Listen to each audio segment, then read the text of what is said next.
오늘은 잠언 8장 22절부터 말씀입니다. 31절까지 보도록 하겠습니다. 여호와께서 그 조화의 시작 곧 태초에 일하시기 전에 나를 가지셨으며 만세 전부터 태초부터 땅이 생기기 전부터 내가 세움을 받았나니 아직 바다가 생기지 아니하였고 큰 샘들이 있기 전에 내가 이미 났으며 산이 세워지기 전에 언덕이 생기기 전에 내가 이미 났으니 하나님이 아직 땅도 들도 세상 진토의 근원도 짓지 아니하였을 때라. 그가 하늘을 지으시며 궁창을 해면에 두르실 때 내가 거기 있었고 그가 구름 위로 구름 하늘을 견고하게 하시며 바다의 샘들을 힘있게 하시며 바다의 한계를 정하여 물이 명령을 거스르지 못하게 하시며 또 땅의 기초를 정하실 때 내가 그 곁에 있어서 창조자가 되어 날마다 그의 기뻐하신 바가 되었으며 항상 그 앞에서 즐거워하였으며 사람이 거처할 땅에서 즐거워하며 인자들을 기뻐하였느니라. 아멘. 자, 오늘 말씀 보면 무슨 책이 떠올리죠? 창세기죠.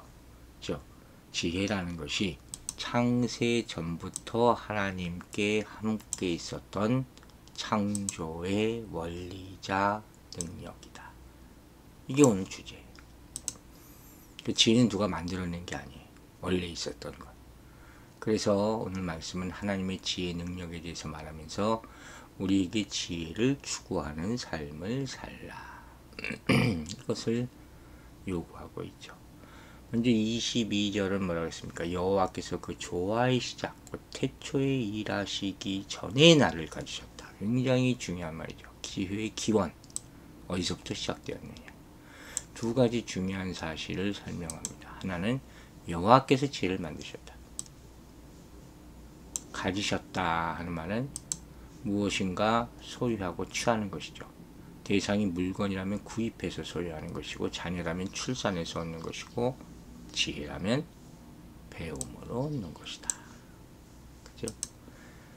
이 동사가 하나님을 주어로 취할 때는 창조하다, 기원하게 하다, 구속하다, 뭐 이런 의미. 굉장히 중요한 단어를 우리가 보고 있는 것이죠.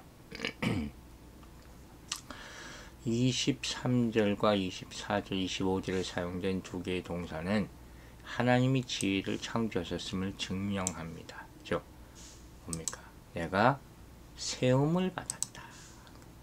세움을 받았다. 이건 수태 과정을 묘사하는 동사거든요. 그리고 내가 이미 낳았으니 이것도 아이를 출산하기 위해서 진통하는 산모의 고통을 묘사하는 단어. 이 단어가 하나님과 관련돼 사용될 때는 어떻게 해요? 하나님이 세상을 창조하신 사건이 진통하면서 이 세상을 만드셨다.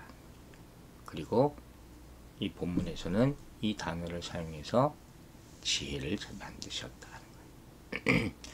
두 번째 중요한 사실은 뭡니까? 지혜를 만드신 시점이죠. 22절은 하나님이 지혜를 만드신 시점을 조화의 시작, 그 태초 일하시기 전에 놀라운 사실을 우리는 오늘 발견합니다. 세상을 만드시기 전에 지혜를 먼저 만드셨다. 여러분 아셨습니까? 지혜가 있어야지 만들 것 아닙니까? 생각이 있어야지 일을 할 것 아닙니까? 23절부터 나타나는 다양한 시간에 관한 얘기들, 즉 만세 전부터, 땅이 생기기 전부터, 뭐 산이 생기기 전부터 이런 말들이 있잖아요. 다시 한번 표현되어 보는 것이죠. 하나님은 세상을 만드시기 전에 지혜를 먼저 만드셔서 세상에 두신 거예요. 지혜가 그 토대가 됐다 하는 것이죠. 이렇게 지혜라는 것은 하나님과 함께 창조 사역을 진행하신 누구? 신학적으로 따지면 이제 성자 그리스도다. 그리스도의 선제성이라는 거예요. 신학적인 말이 계속 나오죠. 먼저 계셨다. 시간이 창조되기 전부터 그리스도께서 계셨다. 그리스도는 시간을 초월해서 계신 존재다. 믿으십니까, 여러분? 어제도, 오늘도, 내일도. 이 말이에요. 그리스도께서 창조의 주체 되시고 통치자로 세움을 받으시고, 그러니까 지혜는 하나님의 속성인 동시에 예수 그리스도시다. 이렇게 신학적으로 이렇게 완성된 하나의 스테이트먼트를 만드시는 거죠. 자, 또 볼 수 있는 것은 세상 만물이라는 것이 하나님이 창조하신 결과물이잖아요. 그죠? 지혜도 하나님이 창조하신 것이지만 시간 이전부터 존재했다 그랬으니까 이것이 창조의 원리가 된다는 거예요.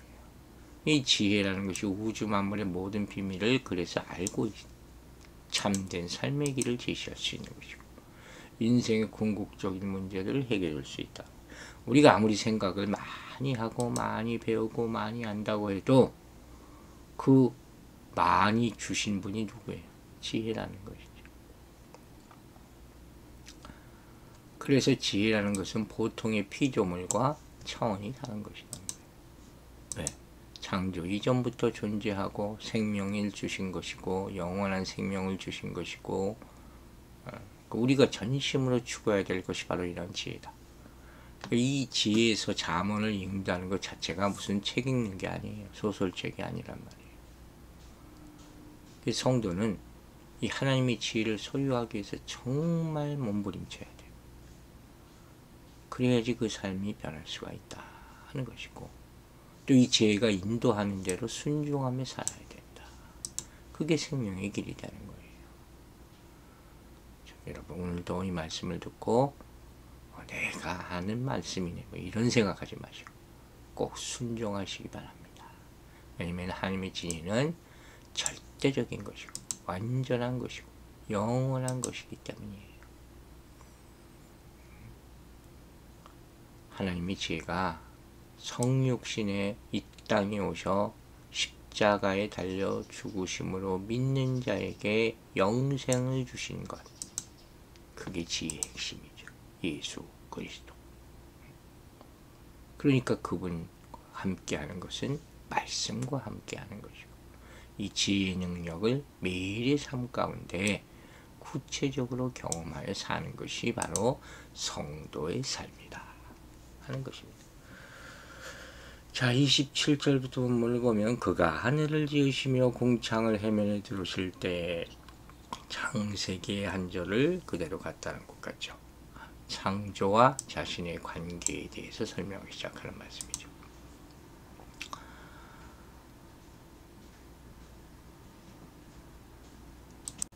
그러면서 내가 거기 있었다. 하나님이 창조하실 때 거기 있었다. 하나님과 지혜가 함께 있었다. 하나님이 창조에 대한 28절과 29절을 보시면 이 창조시의 기사, 창조 기사 순서에 따라 하나님이 하늘과 바다를 만드시고 바다의 한계를 정하심으로 땅이 드러나게 하시고 땅에 피조물을 만드시는 그 순서잖아요. 그걸 싹 요약한 것이죠. 그런데 그때 지혜를 쏙 집어넣는 거예요. 함께 했다. 창조시 지혜의 정확한 역할이 30절에 나오죠. 뭐라고 했습니까? 내가 그 곁에 있어서 창조자가 되었다. 이건 잠언에서만 이런 말씀을 볼 수가 있죠. 지혜가 창조했다는 거예요. 여기서 창조자는 장인, 그런 말이에요. 개역성경은 창조자라고 번역을 되어 있는데 좀 더 정확한 의미는 창조의 일을 감당하는 직공, 이렇게 직역할 수 있겠죠. 그러니까 이러한 역할에 대해서 두 가지 부연이 이어지죠. 첫째는 그가 기뻐하신 바 되었으며 모든 것을 만드시고 기뻐하셨다. 둘째는 항상 그 앞에 즐거워하셨다. 기쁘고 즐거워. 당신이 만드신 모든 피조물을 보면서. 이게 바로 창조주와 지혜의 관계예요. 기쁨과 즐거움. 여러분, 하나님의 말씀을 볼 때 기쁘고 즐거워하시게 되기를 축원합니다. 그래야지 성경이 여러분 꿀보다 달게 읽혀질 수 있는 거예요. 이게 바로 하나님이 보시기에 좋았더라. 얼마나 감사한 말씀입니까?